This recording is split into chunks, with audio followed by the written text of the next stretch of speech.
Hello, everyone, and welcome to Code 101, Aligning Zoning Codes with Housing Goals. This is a training with community builders and Cascadia partners, courtesy of WYOPASS. Our presenters today are Bud Timshin from Community Builders and Alex Joyce and Jamin Kimmel from Cascadia Partners. A couple years ago, let's see, back in 2018, we did a team-based training up in Lander, Wyoming, and we had teams from 8 or 9 different communities across the state of Wyoming come to this training, and we were talking about housing and economic development and some of the issues that communities in Wyoming are facing today. And Alex was up there with us, and he was talking about some of the issues that communities face with code and code challenges. And we realized that in the room, of the 8 or 9 communities we had in the room, every single one of them raised their hands and said, man, yeah, we have some great plans and some great visions for a community, but we have codes and issues with our codes that are blocking our vision from becoming reality. So we partnered with some folks at the state of Wyoming, with the Wyoming Business Council, and then later with WYOPASS. And then we buddied up with our friends Jamin and Alex and some others at Cascadia Partners, who've been long-term wonderful partners with us. They join us on a lot of our projects, and we set out to start addressing some code barriers in communities across the state of Wyoming. So you'll hear bits and pieces about this throughout the course of the presentation and part 2 of the presentation. But we set out to do some code audits and do a little bit of code work in a handful of communities across the state, and then also put out a guide on how you can start digging into some code barriers in your community and start addressing them today. So we'll mention some of that stuff, but today is a good 101, what to look for when you're kind of looking under the hood at your code. Mm-hmm. I should be on now. Can you hear me? Yeah, there you are. Okay. Okay, great. So I'll just go ahead and share my screen for the presentation. All right, should be able to see that. Yep. I think we need to do introduction of Bud. He's already has, but I'm Jamin Kimmel. I'm a partner with Cascadia Partners, and like Bud mentioned, we have been doing quite a bit of work with community builders over the last maybe 3 to 4 years, it seems like, and we're really excited to work with them on this code audit toolkit and best practices guide last year, and finishing that up. And so yeah, we do. I'm a land use planner, but tend to focus on a lot of issues around zoning code and housing affordability and development feasibility. So I'll be kind of walking through most of the content of this presentation today, but I'm going to encourage Alex and Bud to chime in and provide a little more context or color commentary as I go through it. And Alex, you just want to give your background a bit? Yeah, sure. Getting an echo. Like maybe from Ed's computer. If everyone else could go on mute, that'd be great. So yeah, working with Jamin and Bud across the Western US, and as a company, we work across the entire US on zoning code, development incentives. We do master planning. We actually work for both private and public sector clients. So we see the impacts of code that have been, haven't been calibrated correctly all over the country. So, everyone's got issues with their code, whether they know it or not. And we're going to unpack what some of those might be and some examples today. And so look forward to a good and lively discussion. Right. Here's the agenda. So a lot of different topics we want to cover related to code, but first off, just want to kind of talk a little bit about kind of big picture. Why should you as a local planner or other city staff focus on your code? And in particular, you might have noticed from the code audit best practices guide why on this concept of middle housing, or what's sometimes called missing middle housing. So we'll describe a little bit about that, of why we focused on that in particular for this report, and why we think it makes a lot of sense for a lot of cities, and especially in smaller towns and communities in Wyoming and, you know, across the West. And then once we go through all these various kind of issues, which some of them might seem familiar to you and may resonate with your code and what you know about your code, we'll do a quick little preview of what we're going to talk about the next session in the 201 version of this, which is going to be a little more focused on the nitty-gritty mechanics of how you do this kind of work and how you can diagnose issues with the code. But as Alex mentioned, want this to be a conversation and want to have plenty of opportunity for some discussion. So we'll leave some time at the end, hopefully for you to ask some questions and you know, hopefully talk about some specific issues you're dealing with. So why focus on code? You know, I guess from a big picture perspective, like Bud mentioned, the code is supposed to be what translate the, you know, the pretty pictures and the inspiring vision from your comprehensive plan, or maybe it's a sub area plan, into the way your neighborhoods get built and what actually happens on the ground. And in our experience, there are many cases where a city has a inspiring vision, a good comprehensive plan, but the link between that and what's actually getting built on the ground is the part that's broken. And so that's sometimes the hardest part, is to make that connection stronger and to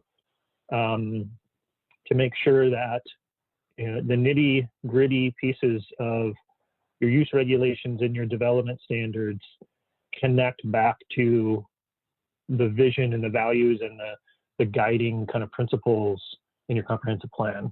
So that's why we tend to focus on it. We think it's the part in planning that gets a little less attention. It can be boring.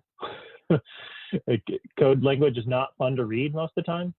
But hopefully what we can do here is try to show you how you can make code a little more interesting and bring it to life in some way. So, you know, your community and your decision makers can engage with it. And so, you know, what we often find working in smaller towns throughout the West is that those plans, the comprehensive plans, often call for you know, neighborhoods with a mix of housing types, and kind of they promote walkability, and they are neighborhoods where everyone can find a housing option that works for them. And those all sound great in theory, and, you know, those are the images on the top right is kind of like what we're thinking about is, you know, we have different kinds of housing that can be built, and it fits different people in their different stages of life. But then when it actually comes down to it, the codes prioritize or outright, you know, only allow larger homes on larger lots. And that could be homes that, you know, architecturally leave a lot to, and from a design perspective, leave a lot to be desired, such as the one with the kind of garage facing laid out in front there. Or it could be nicer looking homes like the one in the bottom right there.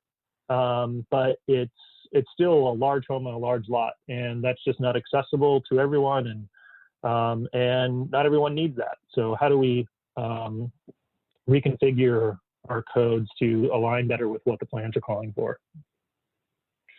One of the reasons that, at least what we've found, why zoning codes tend to be written in that way, is that, you know, there was this time period kind of pre-war where a lot of the older parts of town developed either without much of a zoning code to guide them, or with a fairly less restrictive version than what most cities have now. And so they look a little bit more like what the plan envisions, at least most of the time. They're more walkable, probably a little higher density, greater mix of housing types.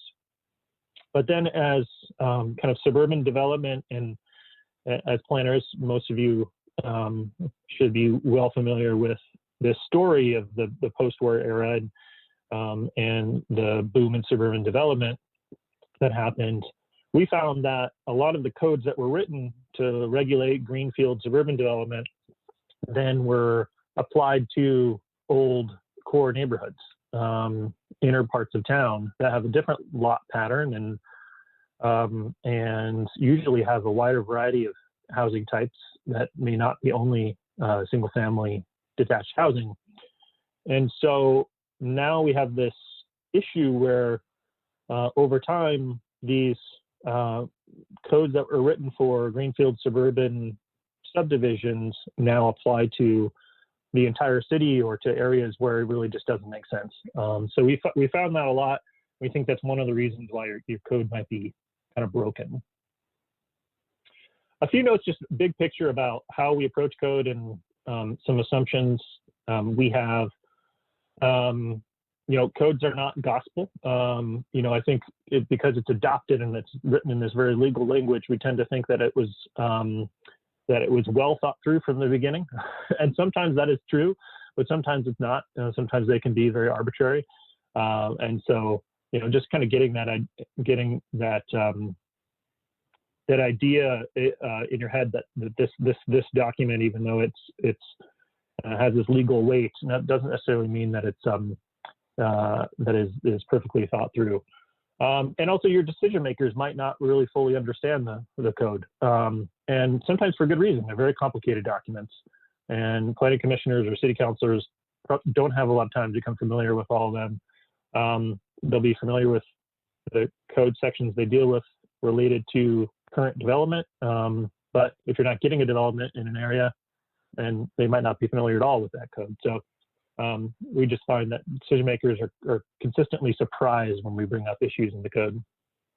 We also try to center our code audits on feasibility and affordability. So how do you make sure that what your code allows and encourages is actually be feasible to be developed in your market,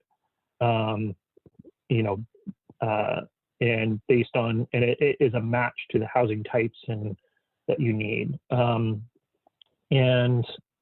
We tend to do that by trying to quantify the impacts of code changes. So we'll go through some examples and show you what that means. As we talk about all these issues, some of you will be very familiar with issues around density and parking, and they can be very contentious issues with neighbors. And we don't tend to, in this presentation, really dive deep into how you navigate those challenges. But one thing that we know works well is that, to try to consider alternative ways to address those neighbor concerns than the status quo of the code. And also to frame those decisions about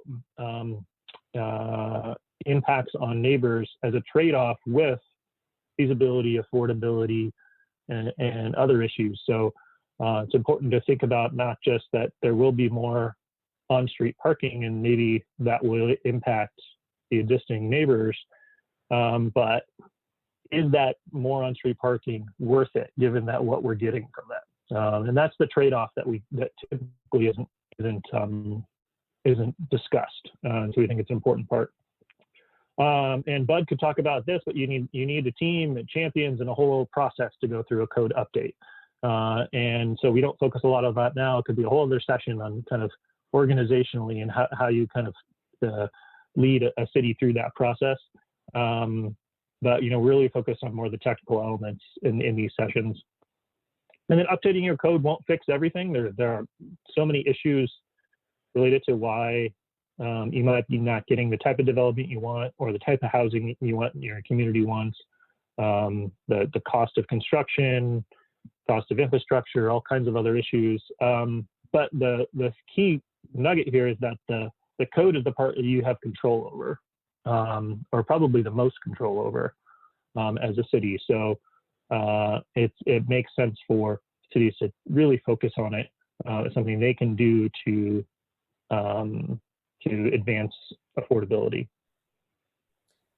I think that's an important then, point to highlight there, Jamin, too, is that, you know, fixing your code might not be the silver bullet, but it's an absolutely necessary step. So it's like, you might not be able to fix your car just by putting gas in it, but you have to put your gas in your car before you can do anything else. So it's not the only step, but it's a necessary first step that you have to take before you can approach planning or community development in other ways. Yeah. So then why we focus on middle housing or missing middle housing?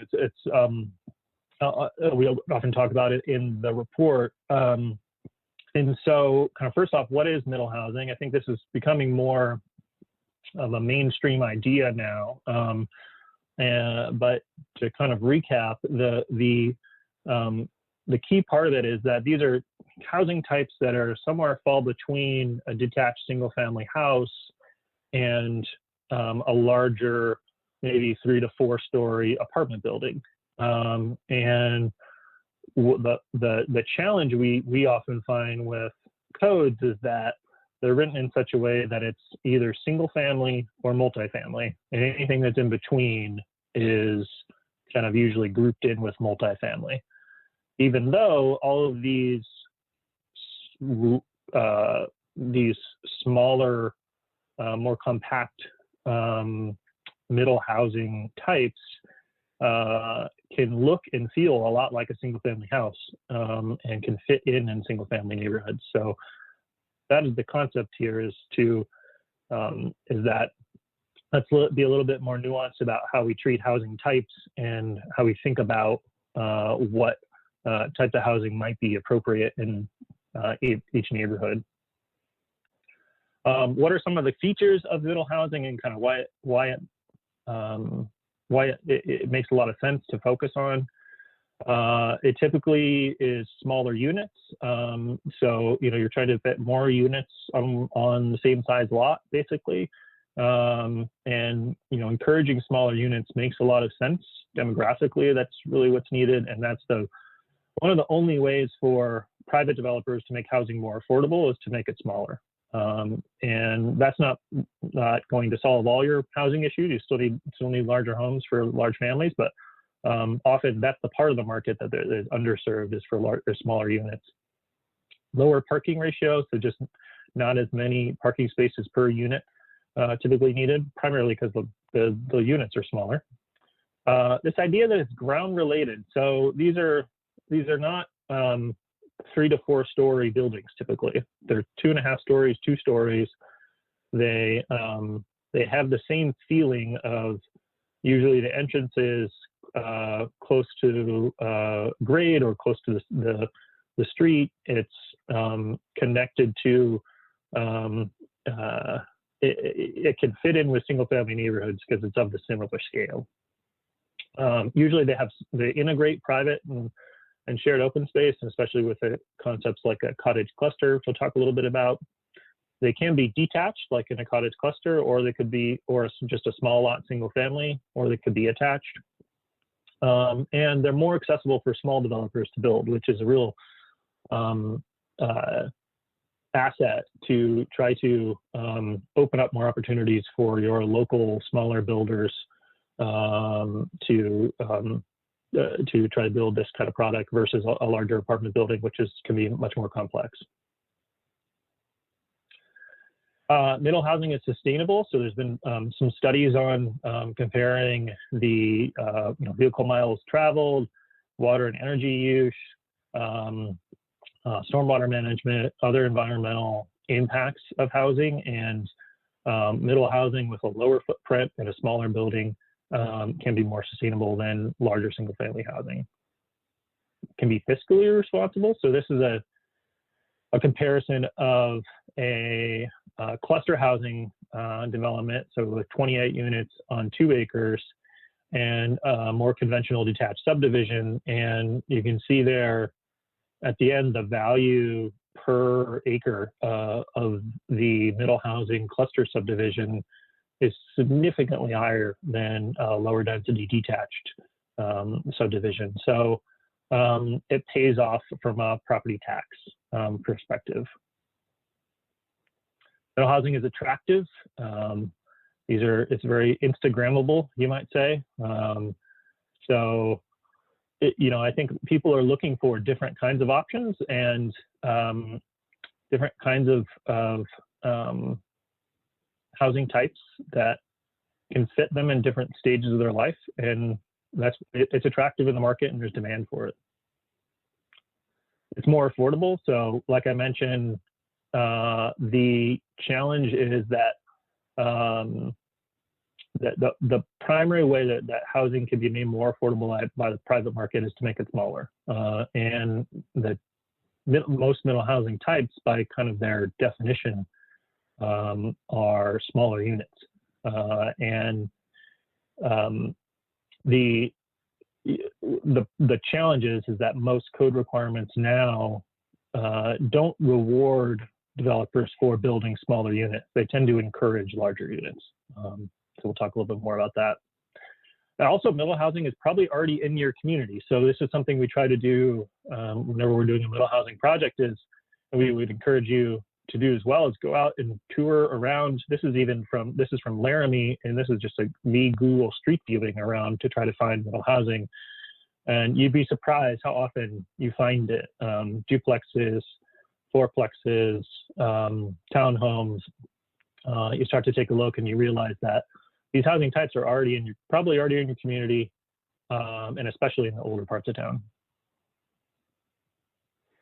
All right, now digging a little bit more into some specific issues. So first off is, so kind of starting big picture with your zoning map, your zoning districts, and what uses you allow in what districts. That's kind of the first place to start and kind of take stock of. The challenge is, where do you start? So, this is Lander's zoning code, and most zoning codes sort of look something like this.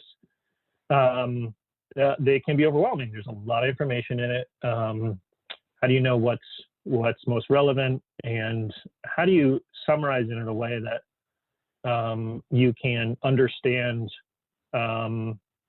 Sometimes there is no table format where it's summarized of what housing types are allowed where. And so just taking that initial step can really help to clarify, and also might surprise you in terms of what housing types are allowed in what districts, and you might not be actually familiar with now, or especially decision makers might not be familiar with that.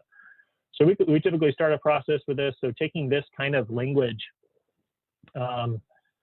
which is organized around by district and usually in kind of paragraph form, and you need to really, it's not accessible to try to identify the bigger picture patterns. And so we try to do something that looks a little more like this, put it in a matrix, maybe even make it more visual like this is, and compare what housing types are allowed in each of your districts. And then also, are there special limitations on certain types, or are they only allowed but they require conditional use? And so this kind of exercise can just help to see the big picture, see some of the patterns, and see some of the things that may not make sense. So why is a cottage cluster, for example, not allowed in the RP zone, but it is allowed in R3? What's the difference between those two, and is that important? And sometimes it's completely arbitrary, and it's worthy of just asking that question of, if this housing type makes sense in this zone, why wouldn't it make sense in that zone? And then when you map that information, or just look at your zoning map, one thing we try to always point out is that, just because you have many zone districts, and especially many residential zone districts, does not mean that your code is enabling or supporting many housing options. So this is an example from Lander, where they have R1, R2, R3, R5, and RMed are all different residential zone districts. But when you consolidate those of which zones actually allow multifamily buildings, so anything over 3 units attached, it's only the R5 zone. And so 88% of the land in the city is reserved only for single family houses. and only 12% is for multifamily zones. And this is a pretty common pattern, and usually the multifamily is clustered or clustered around a corridor, usually arterial streets, which may or may not be very attractive for development. And so not only is it an issue of just how much land is available, but what kind of land is available in within that multifamily zone. Here's another example of this from Sheridan, where we did a code audit and some work there. You know, the zoning map looks like, you know, it's very colorful. Lots of different housing types, I'm sure, allowed in those different colors and different zones. When you break it down, it actually has the same ratio of single family to multifamily land as Lander, which was interesting when we did that analysis. It's 88% and 12%. So I don't know if there's some magic to those numbers. But we see this pretty consistently. And when you think about it in the big picture, it, you know, that is a significant barrier to multifamily housing, is just how many lots are available, especially to infill of multifamily housing in existing neighborhoods. But it's also important to remember that, you know, zoning is not the only constraint on kind of what sites are available to build on. And so, and that's important to remember, because if you think about it as this funnel where you have, not only does the site need to have the right zoning, but it needs to be able to be served with infrastructure. It needs to be in a location that's actually attractive for development, that market would want to you know, build new housing there. You gotta have a willing seller. You gotta have a buildable site in terms of the actual, you know, you don't have brownfield issues, or you don't have wetland issues. So there's a lot of other factors. And so from a city policy perspective, you know, allowing more housing types and more locations makes those factors less critical, because you might have alternatives. There might be other sites where you can build that housing type, so that if you run into one of these other barriers on one site, developer can look elsewhere. So keeping that in mind, of, you know, just because it's zoned appropriately does not mean it's buildable or likely to support residential development. And then, so as you start to think about, okay, can we make housing types that are allowed now or not allowed now to allow them, or what kind of process should they be allowed under? So we try to emphasize that to avoid applying conditional use requirements or any type of quasi-judicial review requirements on, to really be selective in the types of projects that you require that for, and to focus on larger projects that have more impact. And so if someone wants to build a fourplex in your single family zone, one project, they're unlikely to want to go through a quasi-judicial process to actually build that, you know, that one site, that fourplex on one site. It's more unpredictable, it's time consuming. You don't know if, not knowing whether the planning commission is going to approve it, or whether there are, whether they're going to attach conditions to it, which will make it infeasible or unattractive to actually build that. That's a lot of uncertainty that most developers would just prefer not to deal with. And so what we try to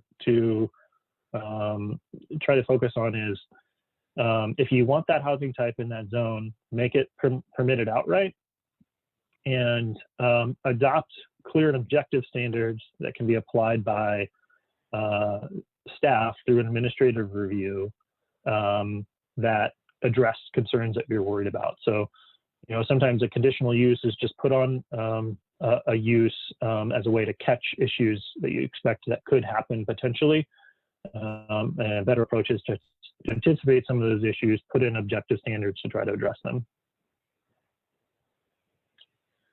All right, so moving into minimum lot size and maximum density. This is where the rubber meets the road a lot of the time in terms of the key barriers to middle housing. And so this is a good example to kind of illustrate how minimum lot size affects feasibility and affordability. So this was an example from Gunnison, Colorado, where we did analysis of their code. And so in their current zoning, this is, you can build a duplex. This is on a 6,000 square foot lot. And, so if you were to sell those units, in order to make that pencil for a developer, that would need to be about $375,000 a unit. And so under the changes we recommended, if you were to build on the same size lot, but allow 50% more density, so to allow 4 units instead of 2, so now it's a fourplex, and you allow a larger building footprint as well. And what happens is you're basically spreading the cost of development over 4 units and not over 2 units. And that is what achieves affordability and also feasibility, because it's more, the developer is more likely to build something that they know they can sell for $250,000 and still make a profit than if they need to sell it for $375,000 and make a profit. So it's at a sales price that the market can access, and that reduces risk to the developer. If I can sell this for less and still make a profit, then it's a much more attractive project than if I have to sell it for $375,000 in order to turn a profit. So that's how zoning, and especially minimum lot size standards, can have that direct connection to feasibility and affordability. And this is just another example from Lander, where we compared under the existing standards. You could build a fourplex on a 15,000 square foot lot. If you were to reduce that to a 7,500 square foot lot and allow a sixplex, you could reduce the achievable rent. So the rent that could be charged and still earn a profit by 20%. And really that's because the land costs drop so much. So you're cutting your land costs in half and spreading it across more units. So that's really where higher density and smaller units are essential to affordability. You can't really get around that. That is those are the cornerstones, I guess, of middle housing and why it's more affordable. And here's another example from Gunnison, where we compared multiple housing types actually in a greenfield situation, and showed just what was, in terms of what was likely to be built under the zoning in a larger lot zone and a standard lot zone versus a lone zone allowed small lots or single family or for townhomes. And the achievable sales price just continues to go down as you allow smaller units on smaller lots. That's really the equation there. And sometimes your code is only encouraging larger sites and larger, more expensive houses. So this is an example from Milwaukee, Oregon, where we looked at their cottage cluster zoning. And one of the key challenges is that they only allowed a max of 12 units in any particular cluster. So regardless of the size of the site. And so if you have a site that's over 25,000 square feet, whether it's 25,000 square feet or 50,000 square feet, so if it's half an acre to an acre, you still only get 12 units. You can't build more than that. And so, if you're a developer looking at this, you have 2 options. One is to build those 12 small units and leave, as it's in this graphic here, lots of unbuildable space. 70% of the lot is vacant. And no developer is probably going to do that. And so the option B that they are going to do is build 12 more expensive units. And that is going to be less affordable to your typical median income person in the community. Here's another way to present that. We modeled the impact of various different zoning changes on affordability. And as you can see, the biggest impact on the sales price per unit comes from removing, well, first off, from allowing a cottage cluster. So as you can see in the standard single-family home with 1 unit, it's at $575,000. You allow 4 units, that drops down to $334,000. You allow 5 units, you can sell each of those units for $230,000. So the feasible sales price dropped by over $100,000 just by adding that 1 more unit on the site.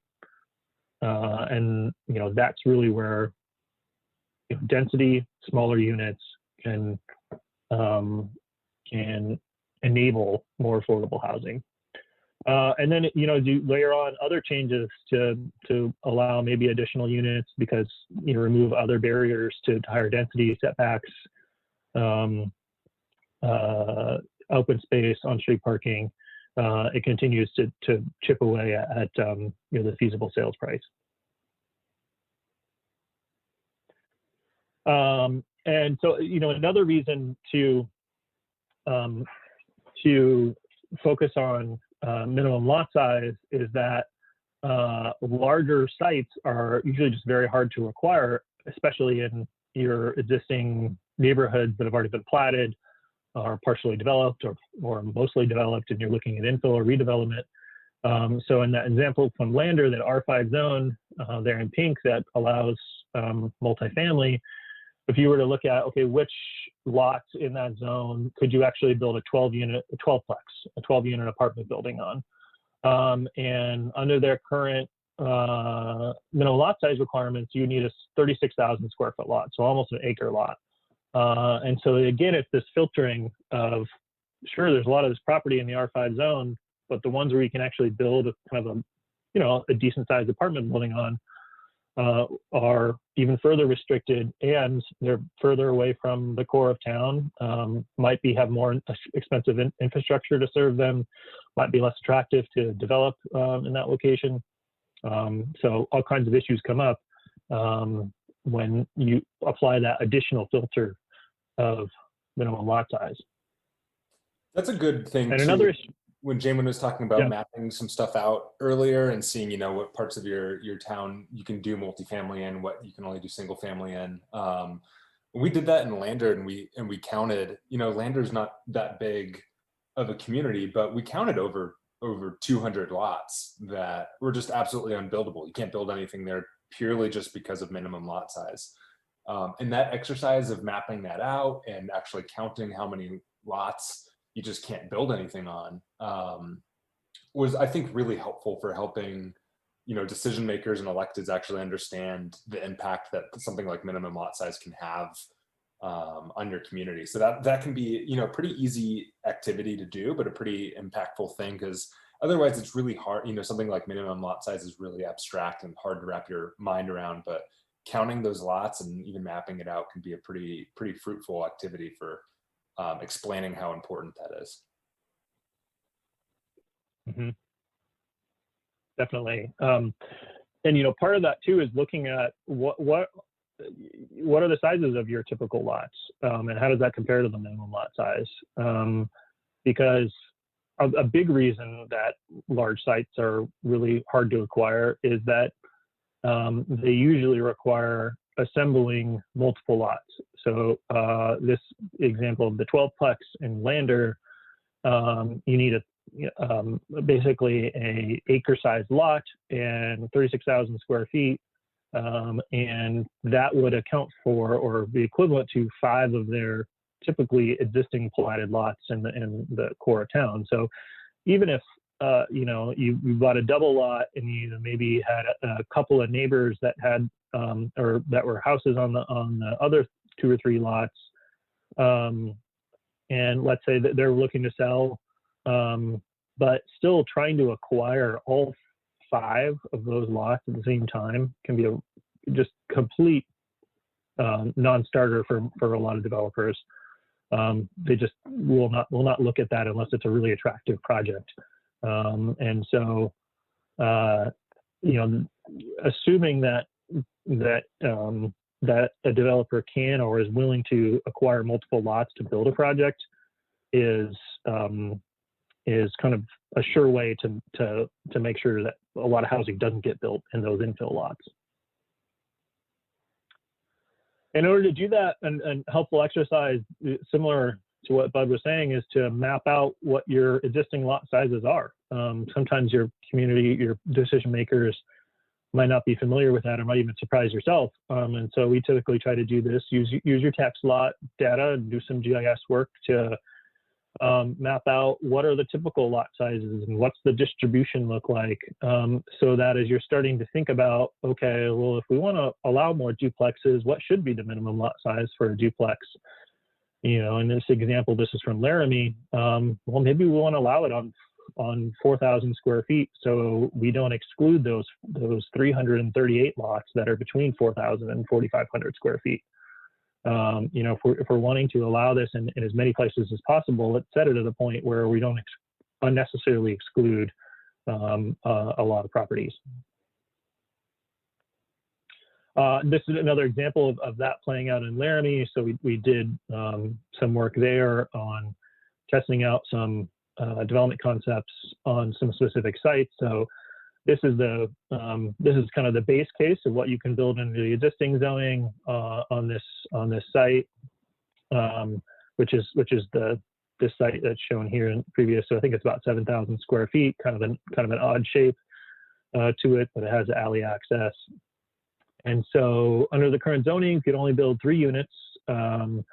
And so you could do kind of a triplex or, you know, 3 townhome units on that site. But each of those would need to sell for about $387,000 for that project to pencil.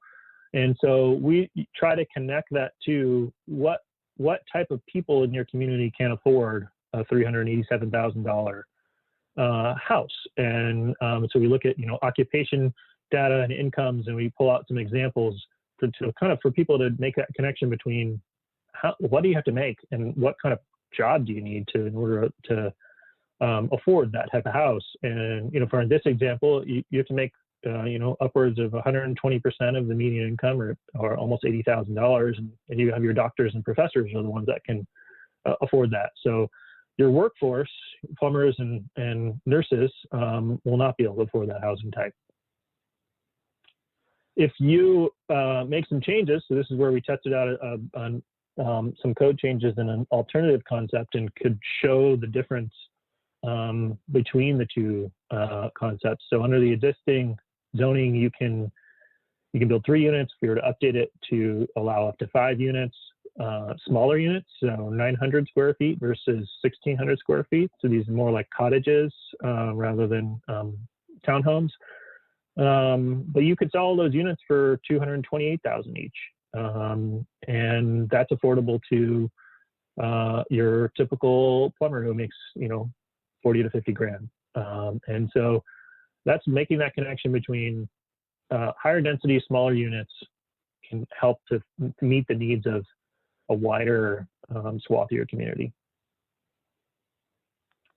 And I think the overall big picture message about minimum lot size and density that we try to emphasize is to focus a little bit more on the form of the building and the scale of the building in relation to the lot, and less on how many units are in it.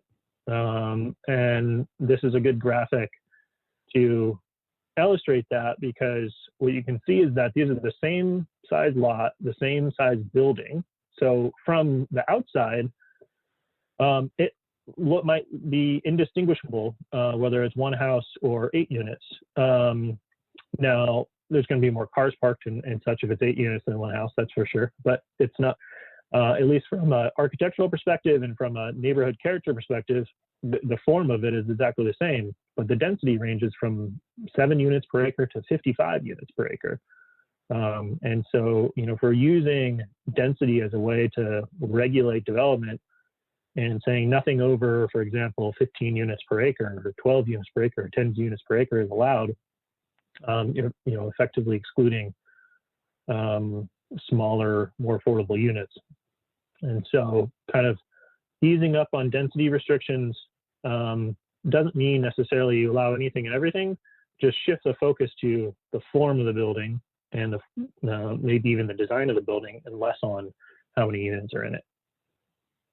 And this just another way to show that is an example of a couple of houses here in Portland where exact same size lot, almost exact same size building. And one of them is a duplex and one of them is a single family house. And from the outside, they're almost, you might not even notice that the one on the left is a duplex. So again, it's about that middle housing being able to fit in. Okay, shifting over to parking. So the parking is another challenge with middle housing, and something we often find is a major barrier to development, off-street parking requirements. And it is also a major barrier to commercial and mixed-use development. We have a couple of examples about that too. But the basic concept to start with is that the parking consumes space, and it's space on a site that could be used otherwise for housing units. So this is a comparison of a 2-bedroom apartment to 1.5 parking spaces, or 1.5 parking spaces, including the aisles, drive aisles and circulation, which is a big component of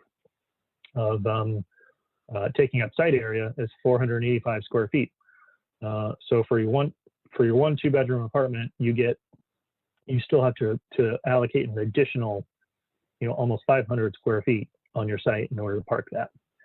And that basic connection between units and parking and the space needed for it is it's something we're always kind of toying with and trying to illustrate that connection, that in order to allow more units, you might need to require less parking.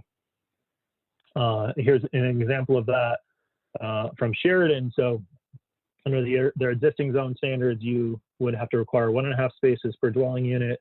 And, for example, if this was a mixed use development, then you would also need to require 1 space for every 2 restaurant seats, which can add up pretty fast. And so that building on the left is what could be built under existing zoning. And when you model that out, well, no one's going to build that. If your land is constrained, if you have a site that's 10,000 square feet, let's say, then the only thing you can do is to make the building smaller, right? You can't, unless you're going to do underground parking or something, which no one's going to do unless it's a very expensive market. So if you were to reduce your parking requirements to 0.75 spaces per unit, 1 space per 1,000 square feet, you start to enable a building that looks a lot more logical and is actually economically feasible to build. And part of the reason for that is not only that parking consumes space, but it adds up in terms of the cost to build it. Surface parking can be $5,000 per space, just the land cost, the construction costs. Tuck under parking conserves some space on the site, but then also gets very expensive because it affects your building costs. And then, like I said, structured or underground parking is really only feasible in larger cities and more expensive places. It can get range from 20,000 to 40,000 per space.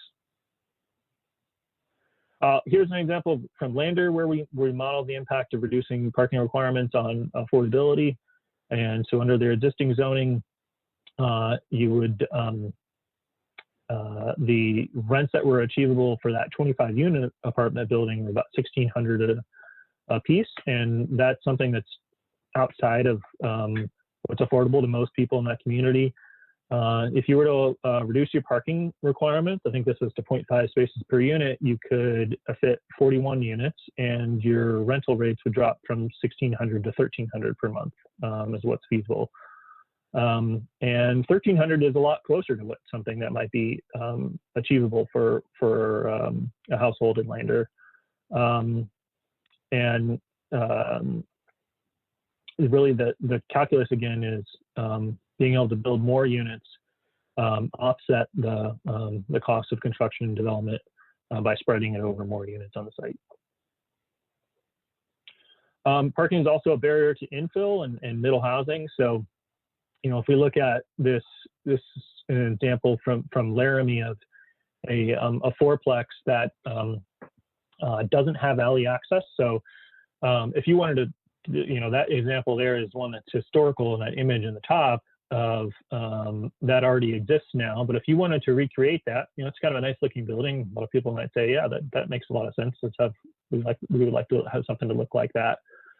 If you don't have alley access and you're trying to meet the parking requirements, which are often based on the number of bedrooms, but let's say they're all 2-bedroom units, and you need, based on the parking requirements in the code, you'd need at least 5 off-street spaces. So you can make that work, but you can just see how much of the site is consumed by parking there, and you get kind of a long driveway, and most of the backyard is consumed by parking. That might be workable. If you were to want to build 3-bedroom units, then you'd need 7 off-street spaces, and you start to have to shrink down the building. It might not be feasible to build those kind of units, and there's really no yard area at all. So it starts to look not very attractive as a project for a developer, and the parking requirements directly result in having that tension between, can I make this project more feasible and more attractive to the people who might want to lease out my apartments, or do I have to try to meet the city's code requirements? And like I said, they can really add up quickly. So as you kind of delve into the details of code, this is another example we thought was kind of interesting. So if you have a restaurant, you're in this city, you require one stall per 75 square feet of building, which is still a lot of parking.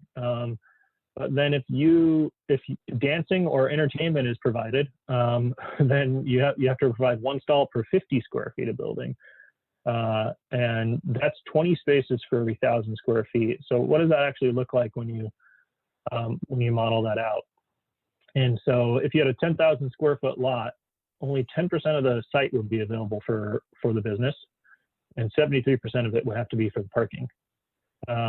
So that works for a drive-through Starbucks, but it probably doesn't work for a lot of your local businesses that might want to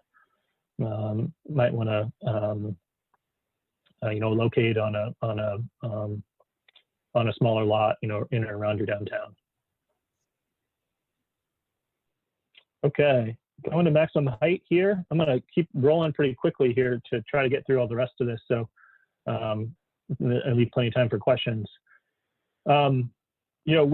With maximum height, with housing, it tends not to be as much of a barrier as minimum lot size and maximum density, but we do see it quite a bit more related to commercial, and especially if you're wanting to encourage vertical mixed-use development. And that kind of mixed-use development is what a lot of communities want to see more of. This is a sketch from downtown Gunnison, Colorado, and that building in the middle there is kind of treasured by the community, and if possible, they would like to see much more of that style of development in the downtown.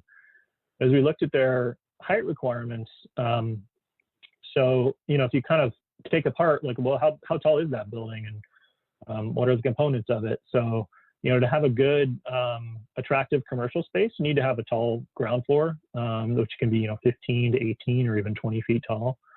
And then, the upper floors, typically 10 to 12 feet tall.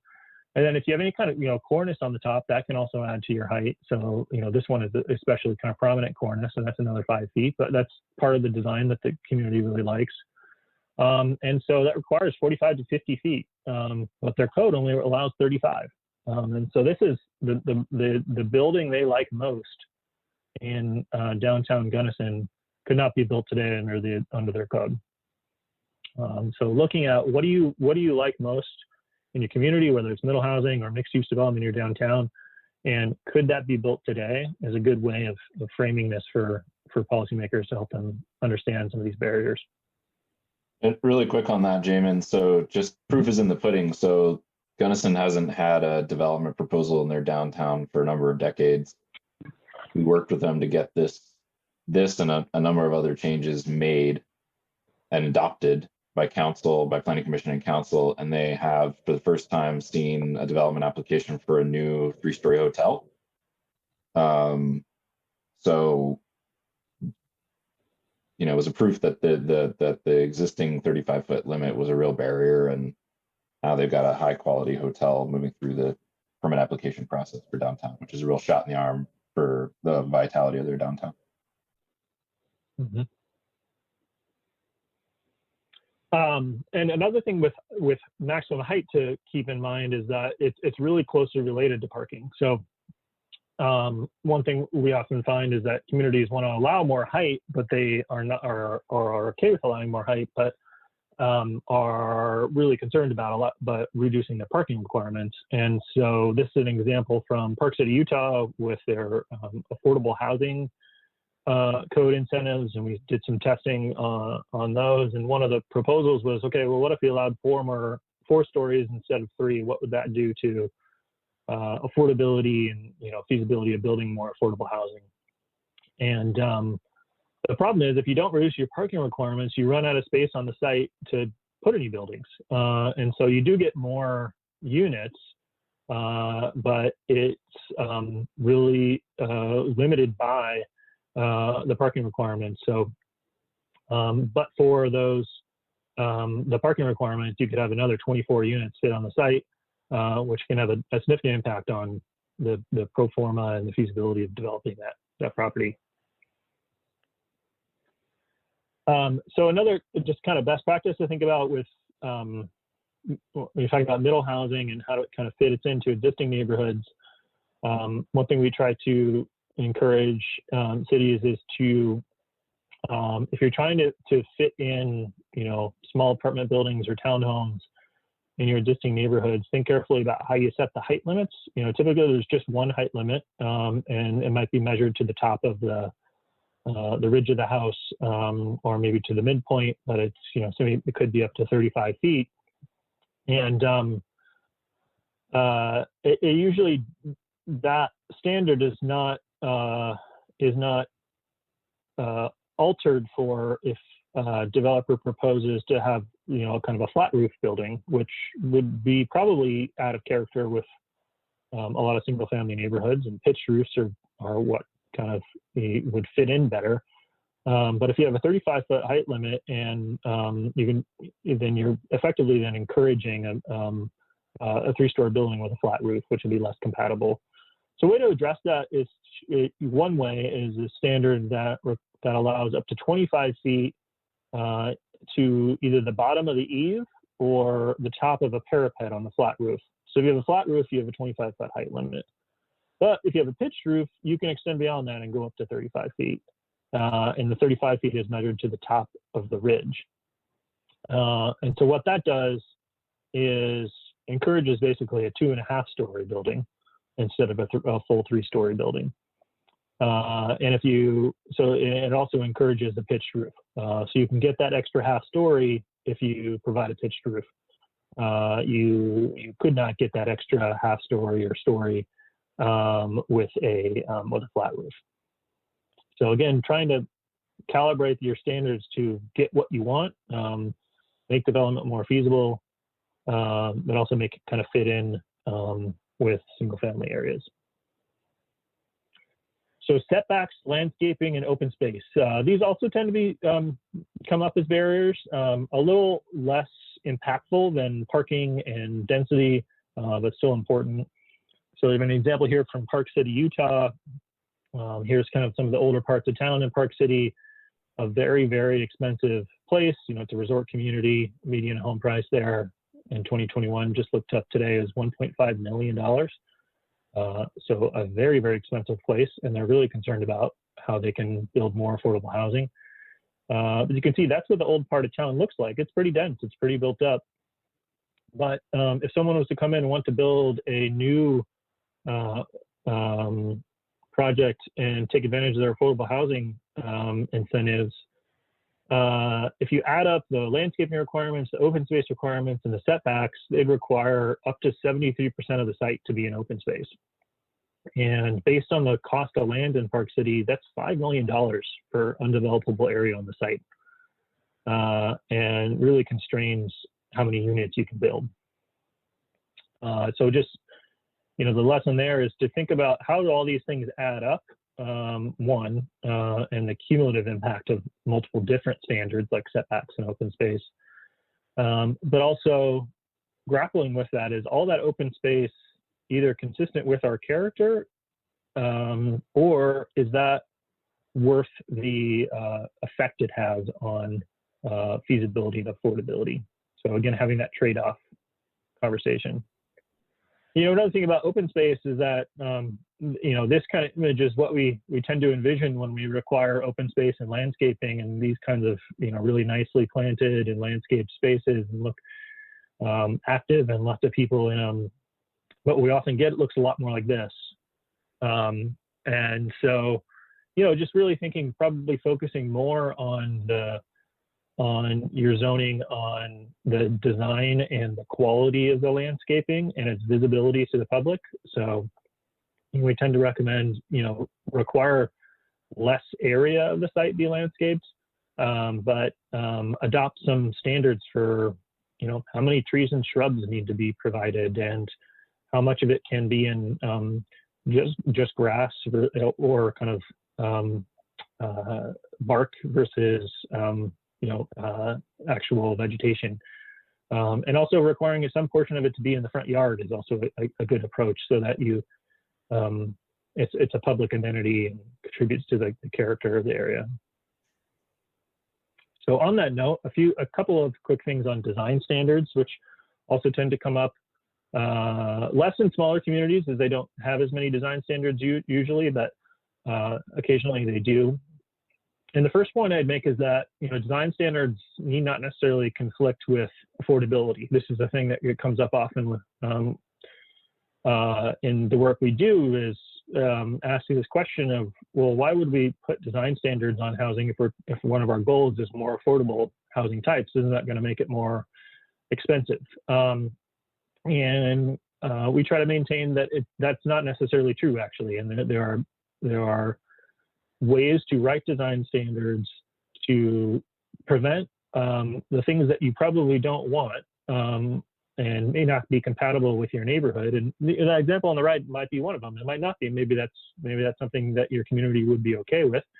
But a lot of communities don't want to see something like that, where you have, the most of the face of the building is in garages and the yards are mostly in driveways. And so, with townhomes, an approach there is to, require there to be shared access in a rear garage, or at least to have the driveways done in tandem and in pairs. So there's some options there to make that more attractive to the neighbors and to the rest of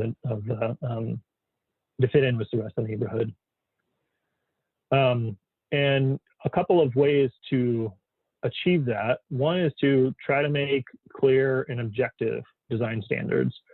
And so in some places across the country, this is required, such as in Oregon and California, that any housing must be subject to clear and objective standards and not kind of subjective guidelines.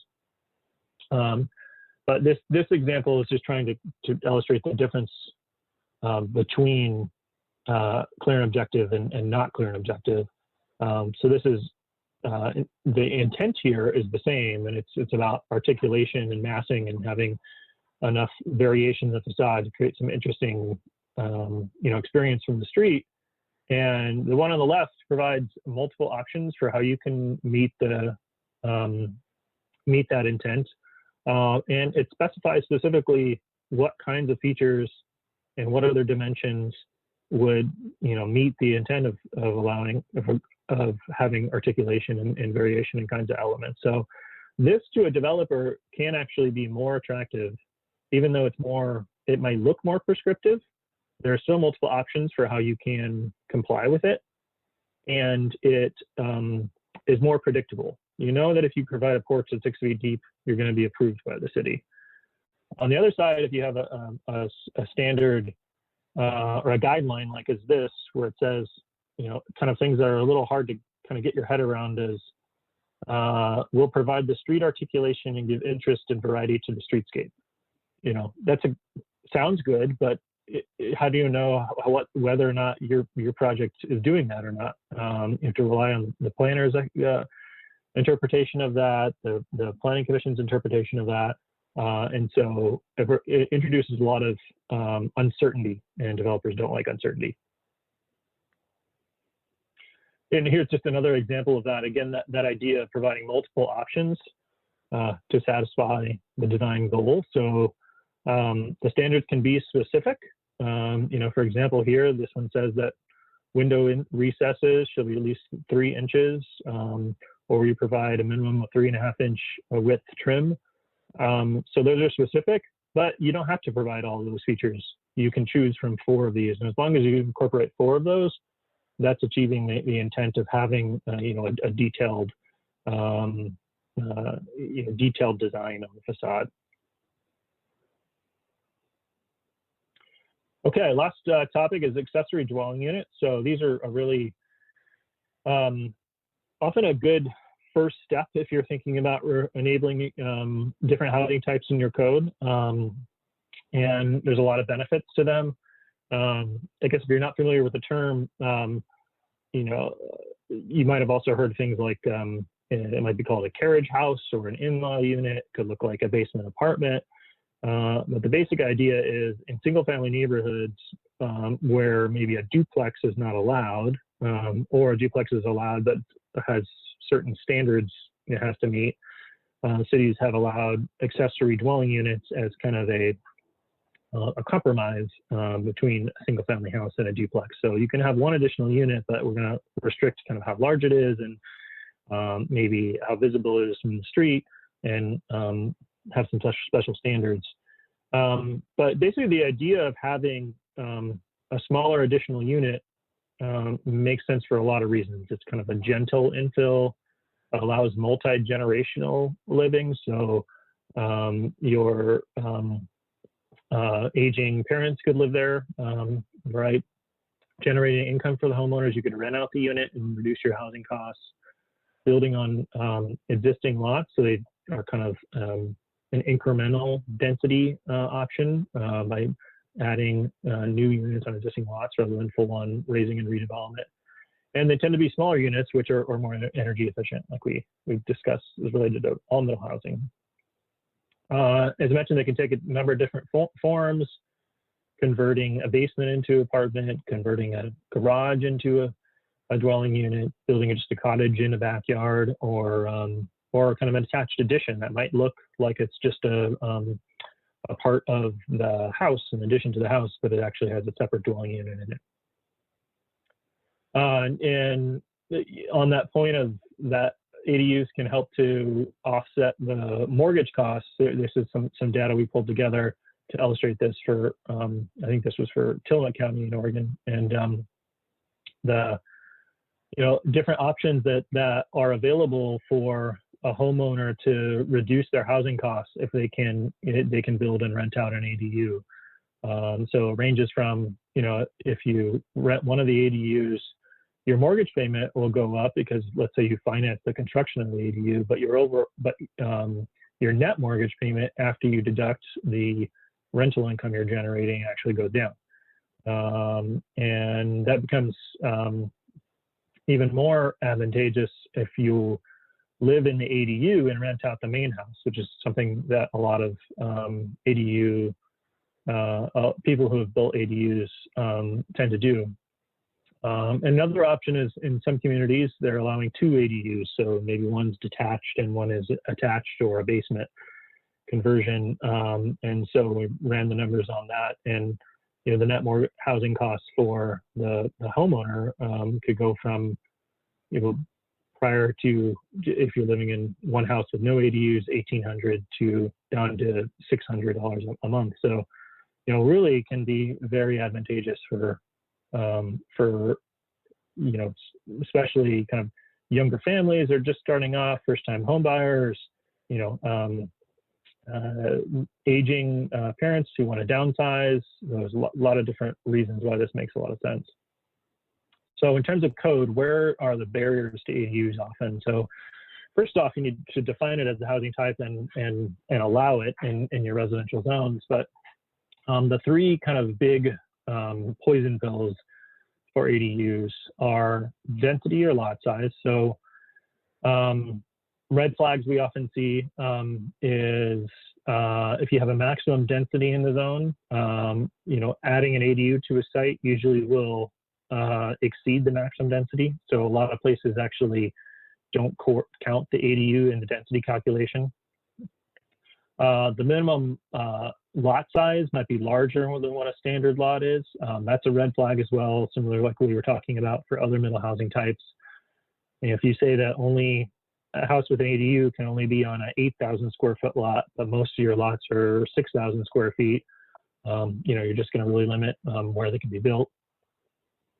Owner occupancy is another issue. So often ADU provisions have a statement that the owner must either live on the site, either in the main house or in the ADU, and anyone that rents it either might be a family member, or it could only be limited to guests, or just that the owner must live on the site. They can rent it out to anyone they want, but they have to live on the site. And that's a big issue for someone who, so if you think about making a large investment in building an ADU, but then you have this restriction on if you want to sell that,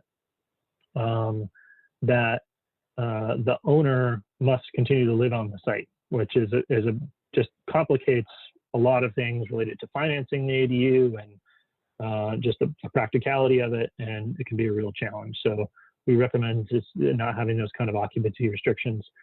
And it's something that if you allow duplexes in the zone and you don't require owner occupancy for that, that just doesn't make sense at all. Or if you don't require owner occupancies for single family houses, then it doesn't make a lot of sense. So parking is another big issue. So allowing only requiring more than one or two spaces can be a big challenge. A lot of these sites it had a single family home on it and is really not meant to accommodate 3 to 4 parking spaces that might be required. So we typically recommend not requiring parking for an ADU. You can still require it for the main dwelling, but just don't require it for the new dwelling.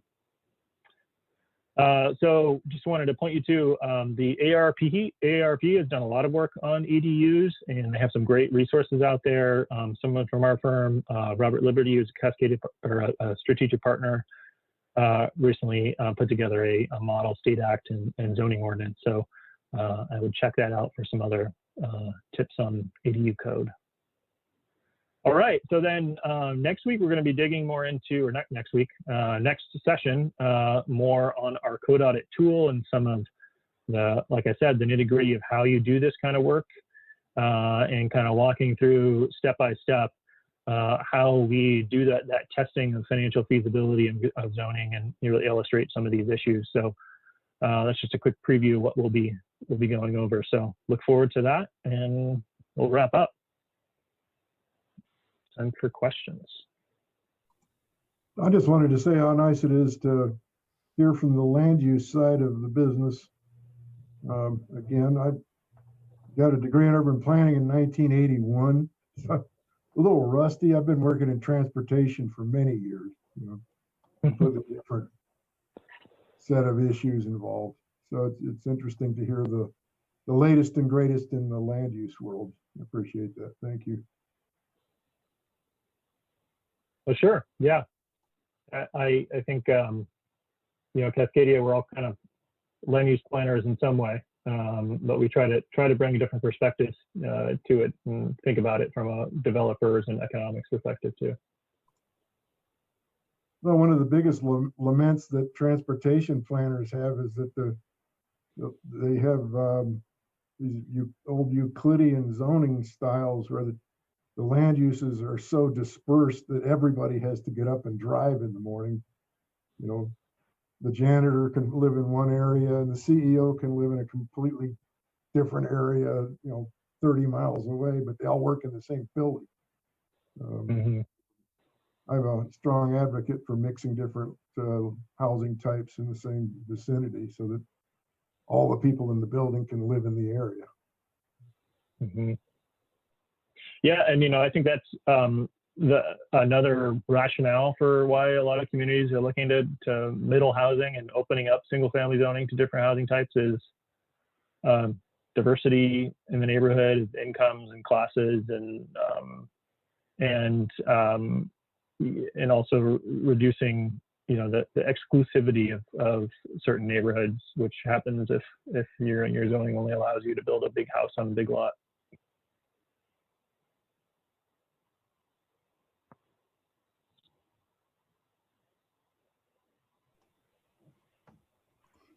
I ran into a problem a Well, few years ago in Guernsey. They're a little town, so I was kind of doing all their planning for them. And they wanted to boost their economy, you know, attract more jobs to the area. So they wanted me to look at, you know, how to bring jobs in. And they had recently attracted a huge expansion to the Guernsey National Guard facility, hundreds of new staff. But they didn't generate any income for the area because there wasn't any housing in the area that the military staff wanted to live in. mm-hmm. Nothing they could afford. None of them wanted to buy a house up there. They wanted to rent something. And there weren't enough rentals. So people were commuting from Cheyenne to Guernsey 100 miles in order to find enough housing. And I told them, like, based on the number of people you've attracted to the area, you don't need to attract jobs. You need to build housing so the people who have those jobs can afford to live here and spend their money. And you know, it never occurred to them that they were building and promoting the wrong types of housing in Guernsey. They all wanted single family homes, you know, because that's the kind of people they were. Well, that's what you get. You don't get any economic development. Yeah, rental housing is an economic development tool. It allows you know, economically mobile people who want to move to your community for a job potentially. It just opens up that possibility and makes it a lot easier to do that than if they have to move there and also try to find a house to buy, or the only options are really run down old rental housing. So new rental housing can be a real boon for, you know, attracting especially, you know, higher wage workers. Hi, this is Wade Sanner. I had a kind of question comment. It was regarding the ADUs. So I moved here from the Salt Lake City area. I work in Sheridan, actually, so I saw a lot of your guys' work, and it was great work that you did for our community, and we appreciate it. One thing we found with ADUs, I'm just curious, we found when you were going over the code section, you mentioned that there was a red flag of the owner occupied for ADUs. And what we found through when I worked in Sandy, Utah, is we actually found owner occupied helped a lot in regards to code compliance and keeping the property up. And so anything that I would be curious, any other further insight you have on that would be really appreciated. It makes sense to me what you were talking about with the duplexes, you know, how we don't require owner occupied on those. So why would we on the ADUs? And that makes sense to me, but I'm curious any other insight you have on that. Thank you. Yeah, I mean, I think that's a perception which may be true in the town you're in, but I couldn't say with any certainty that just because the owner doesn't live on site means that the house won't be well taken care of. You see the connection and why that would happen, certainly. I think from my experience, when this issue has come up,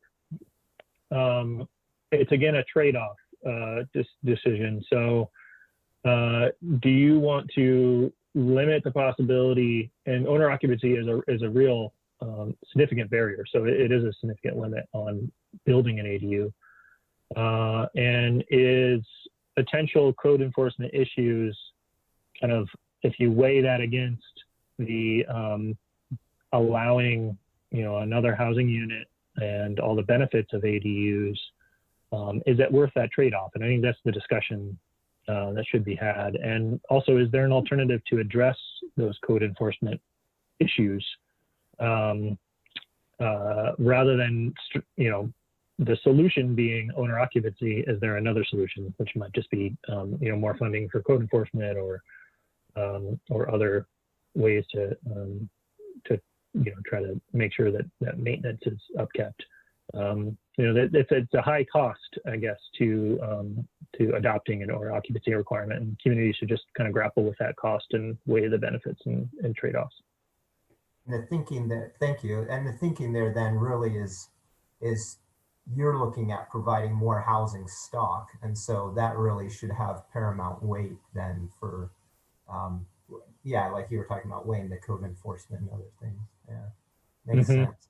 Makes sense. I think getting clear on why you would do that with ADUs specifically kind of exposes some of the issues with owner occupancy agreements, because it would be pretty odd requirement to put on single family homes to require the owner to occupy that property, or with any other type of building. And so there's not really any reason why requiring an owner to be specifically occupying the main unit when there's an ADU on the property doesn't really hold a whole lot of water, because you're going to have code compliance issues across any type of housing.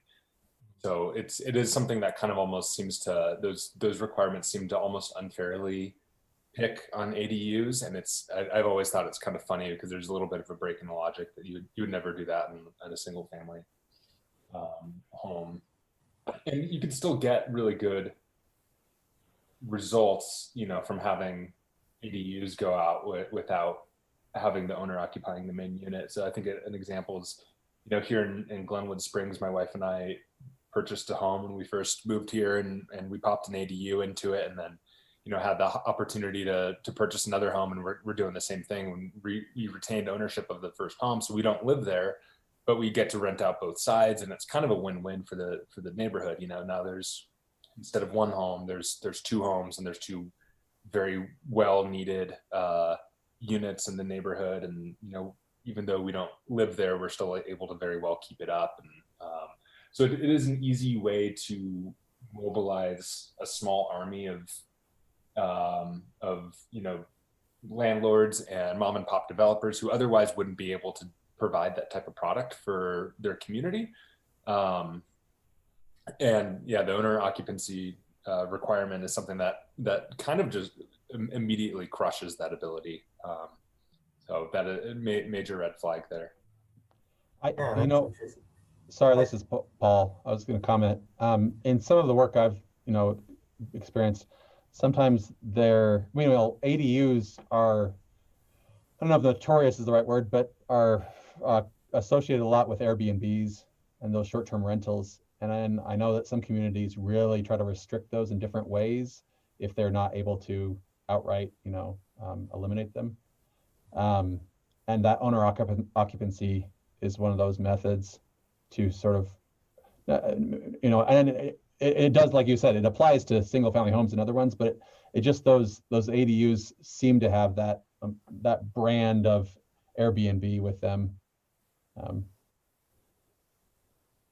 Yeah, I think you're right, Paul. And I think that's one of those cases where, it's kind of like some of the other examples Jamin was giving earlier. If there's a specific issue that you're trying to mitigate with your code, like runaway Airbnbs in your market, getting really direct on what that issue is can be good, because, owner occupancy agreements can cut down on Airbnbs, but then they also have all these other unintended consequences. So if there's something that you're trying to, if you have an Airbnb issue in your community and you're trying to mitigate that, having code provisions that directly get at that, like just saying you can't have Airbnbs in your ADU, or having Airbnb requirements or licensing, or here in Glenwood Springs, you can have an Airbnb in the main unit, but not in the actual ADU itself. Kind of assuming that the ADU is the smaller, more affordable unit that the city wants to protect and keep on the market. So there's a lot of ways to directly get at at the Airbnb issue without necessarily having to do the owner occupancy requirement. Yeah, Very good insight. Thanks. one policy. Oh, sorry, Alex. I didn't mean to interrupt you there. One thing, I know you guys are in the Portland area or in Oregon. Do they lump like the tiny homes in with the ADUs as well? Is that how they do it there? Yeah, that distinction gets a little tricky. It's primarily a building code issue when you get to tiny homes. A tiny home could function as an ADU so long as it's allowed by the city's building code to be habitated, permanently.